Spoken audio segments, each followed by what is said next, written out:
Spend A morning with me. Night అన్నం తినలేదు, so మిగిలిపోయిన అన్నాన్ని మమ్మీ పులిహోర చేసుకొని తింటుంటే నేను తింటానని చెప్పి తీసుకున్నాను. మీలో ఎంతమందికి నాకులాగా పులిహోరలో పచ్చిమిరపకాయ అంటే ఇష్టమో చెప్పేసేయండి. పులిహోర సరిపోలేదని చెప్పేసి ఒక 2 దోశలు విత్ పల్లీ చట్నీ కుమ్మేసేసాను. మా మమ్మీ చేసే పల్లీ చట్నీ అంటే నాకు చాలా అంటే చాలా ఇష్టం.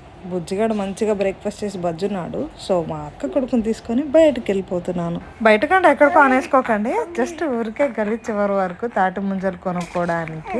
తాటి ముంజలు తిని చాలా రోజులు అయింది. మళ్ళీ నెక్స్ట్ ఇయర్ ఇక్కడ ఉంటానో లేదో ఈ టైంకి తెలియదు. సో తాటి ముంజలు తెచ్చుకుందామని ఒక 200 తీసుకొని వెళ్తున్నాను. వాళ్ళ దగ్గర గూగుల్ పే, ఫోన్పే ఏమి ఉండదు. సో క్యాష్ తీసుకొని వెళ్తున్నాను. మార్నింగ్ 8:39 అంతే అయింది టైము, కానీ ఎండ మాత్రం బీభత్సంగా ఉంది. అందరూ అంటే మరి ఆ మాత్రం ఎండలు ఉండాలి కదా. తాటి ముంజలు అయితే ఫస్ట్ బోని బేరం మనమే అనట. మరి ఈరోజు వాళ్ళకి బిజినెస్ ఎలా ఉంటుందో తెలియదు. మరి దారిలో వచ్చేటప్పుడు సూపర్ మార్కెట్ కనిపించడమే పాపం అయిపోయింది. బ్యాగ్ నిండా సరుకులు వేసుకొని బయలుదేరాడు బుడ్డోడు. ఫేస్ నిండా చెమటలతో, బ్యాగ్ నిండా తాటి ముంజలతో ఇంటికి వచ్చేసాం. Bye bye.